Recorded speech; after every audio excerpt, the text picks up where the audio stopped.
Letters from the future James Holloway was no stranger to strange stories. As an investigative journalist, he had spent years chasing down urban legends, political conspiracies, and eerie coincidences, but nothing could have prepared him for the first letter. It arrived on a rainy Tuesday morning, slipped beneath his apartment door in a plain white envelope. No return address, no postage stamp, just his name, printed in precise black ink.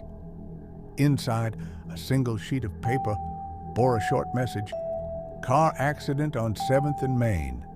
2 injured, 1 fatality. 3:42 p.m. James frowned. It read like a newspaper headline, but one that hadn't happened yet. A hoax, surely? A prank? He crumpled the note and tossed it into the trash. But later that afternoon, as he absent-mindedly sipped coffee in a cafe near 7th and Main, he heard the screech of tires, the sickening crunch of metal. A delivery truck had run a red light, slamming into a sedan. 2 injured, 1 fatality. 3:42 p.m. James didn't sleep that night. The second letter arrived the next morning. Senator Graham collapses mid-speech, heart attack, 11:15 a.m. This time, James was ready. He tuned into the live broadcast of the senator's press conference. At exactly 11:15, Graham clutched his chest and fell to the floor. James's hands trembled as he set down his coffee cup. This wasn't possible. More letters came. A subway derailment, a warehouse fire, a celebrity's overdose. Each event unfolded exactly as described. He tried to trace the source, but the letters bore no fingerprints, no sign of human touch. He set up cameras, but the envelopes always appeared without a trace. He tested fate.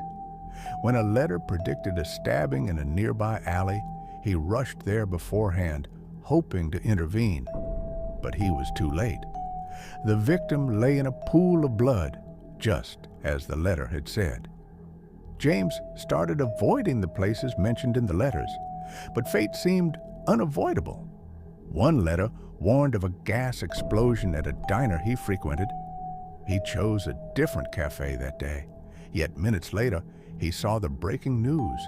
The explosion had happened anyway. His absence had changed nothing. Then came the final letter. James Holloway, deceased, 10:37 p.m. The date was today. Panic surged through him. He checked the clock. 10:02 p.m., less than 40 minutes. He bolted the doors, shut the windows, and turned off his phone. No risks, no chances. 10:15 p.m., a noise in the hall. 10:20 p.m., a shadow under the door. 10:30 p.m., silence. James held his breath. Maybe avoiding the outside world had worked. Maybe he had outsmarted fate. Then, at 10:36 p.m., his phone buzzed. A new email. Subject: final notice.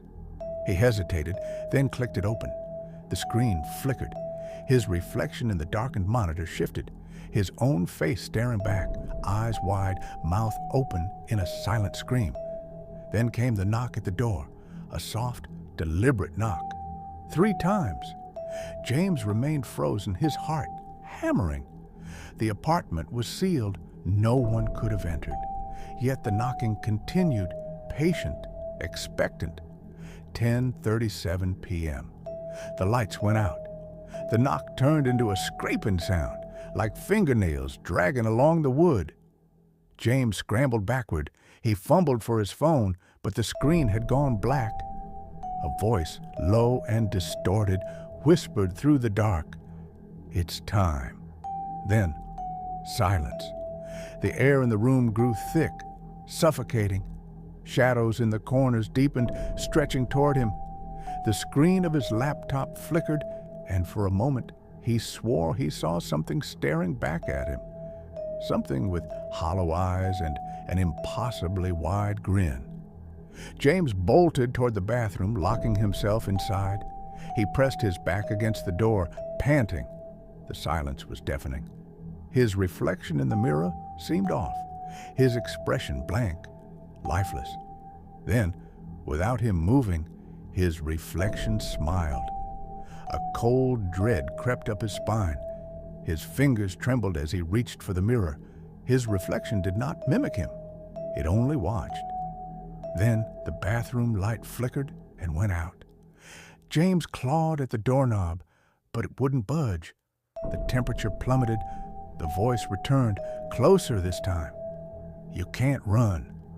The mirror cracked. A deep, jagged split ran down the center.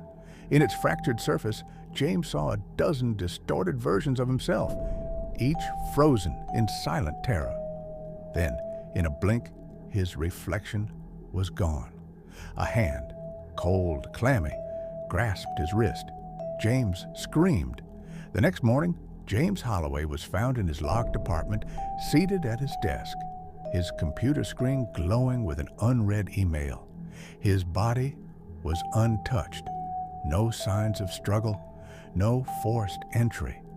The email's subject line simply read, "Delivered." The police ruled it a natural death. No signs of foul play, but those who saw his body swore his expression was one of pure, unrelenting horror.